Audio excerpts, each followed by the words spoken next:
Assalamualaikum warahmatullahi wabarakatuh. Selamat pagi anak-anak. Bagaimana kabar kalian? Semoga selalu dalam lindungan Allah Subhanahu wa Ta'ala.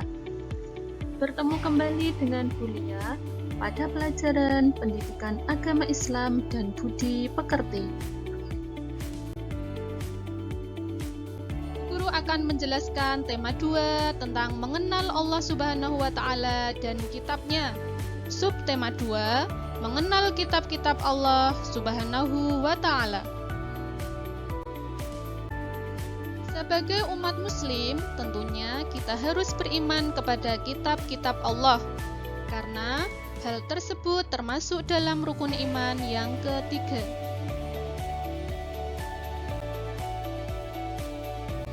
Iman kepada kitab Allah artinya meyakini dengan sepenuh hati bahwa Allah Subhanahu wa Ta'ala telah menurunkan kitab-kitabnya kepada nabi atau rasul yang berisi wahyu untuk disampaikan kepada seluruh umat manusia.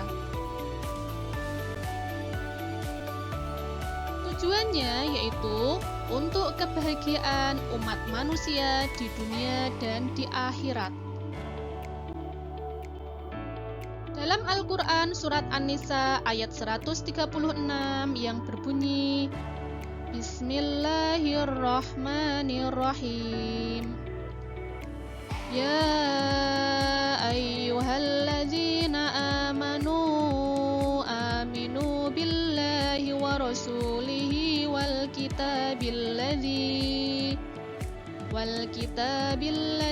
nazzala ala rasulihi wal kitabilladzi anzala min qabl wa may yakfur billahi wa malaikatihi wa kutubihi wa rusulihi wal yaumil akhir faqad dhalla dhalalan ba'ida.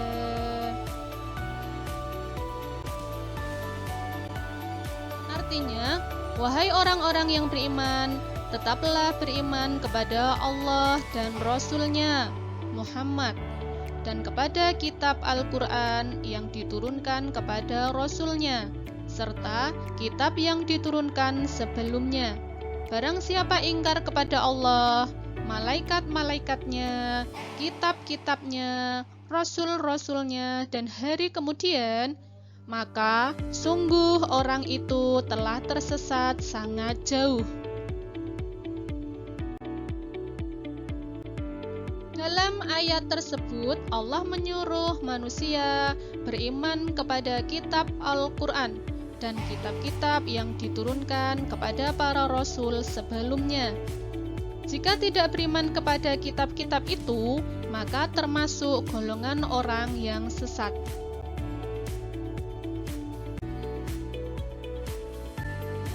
Lalu bagaimana cara beriman kepada kitab-kitab Allah?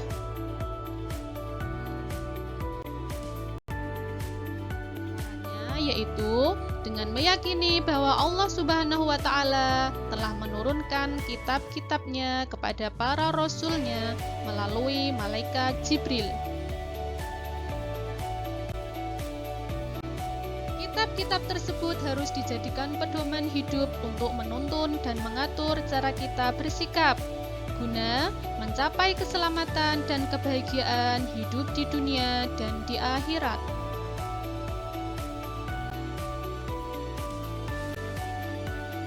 Kira-kira ada berapa jumlah kitab yang diturunkan Allah kepada Rasul-Nya? Allah Subhanahu wa Ta'ala menurunkan 4 kitab suci yang diberikan kepada Nabi dan Rasul-Nya. Kitab-kitab tersebut yaitu 1. Taurat, 2. Zabur, 3. Injil, dan yang keempat Al-Quran. Mari kita bahas satu persatu. Yang pertama adalah kitab Taurat. Kitab Taurat diwahyukan kepada Nabi Musa alaihi salam sebagai pedoman hidup bagi kaum Bani Israel. Kitab Taurat hanya berlaku untuk umat Bani Israel yang dikenal dengan sebutan Yahudi. Isi kitab Taurat sering disebut dengan 10 perintah Tuhan. Di antaranya, isinya adalah hormati dan cintai Allah. Sebutlah nama Allah dengan hormat. Kuduskanlah hari Tuhan atau hari Sabat. Hormati ibu bapakmu dan lain-lain. Yang kedua yaitu kitab Zabur. Kitab Zabur diwahyukan kepada Nabi Daud alaihi salam sebagai pedoman bagi kaum Bani Israel agar menyembah kepada Tuhan yang Maha Esa. Isi kitab Zabur merupakan petunjuk atau wahyu dari Allah dan berlaku pada umat Bani Israel. Yang ketiga yaitu kitab Injil. Kitab Injil diwahyukan kepada Nabi Isa alaihi salam. Kitab Injil yang asli memuat keterangan yang benar dan nyata, yaitu perintah-perintah Allah Subhanahu wa Ta'ala agar manusia mengesahkannya dan tidak menyekutukannya dengan sesuatu apapun. Juga menjelaskan bahwa di akhir zaman akan lahir nabi yang terakhir yang bernama Ahmad atau Muhammad.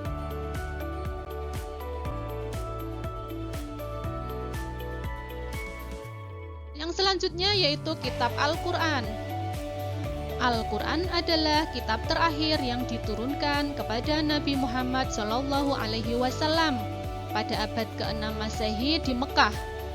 Al-Quran diturunkan melalui malaikat Jibril yang bertujuan untuk menyempurnakan kitab-kitab sebelumnya. Al-Quran dijadikan pedoman hidup bagi seluruh umat manusia. Al-Quran terdiri dari 30 juz, 114 surah, dan 6.236 ayat. Ada juga yang menyebutkan sebanyak 6.666 ayat. Al-Quran diturunkan secara berangsur-angsur selama 22 tahun, 2 bulan, 22 hari.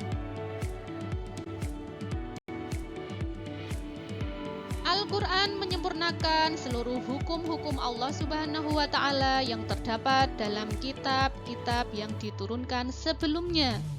Al-Quran diturunkan untuk seluruh umat manusia sebagai rahmat bagi semesta alam atau disebut juga rahmatan lil alamin.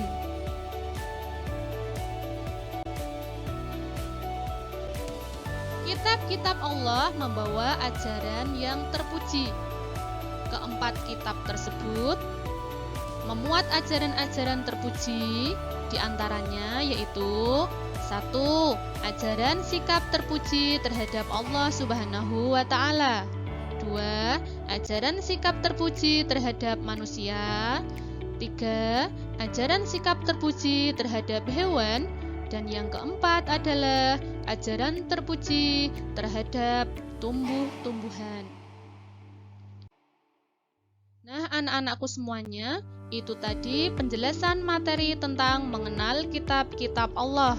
Semoga anak-anak semua dapat mempelajari atau memahami apa yang telah Bu Guru sampaikan. Terima kasih. Wassalamualaikum warahmatullahi wabarakatuh.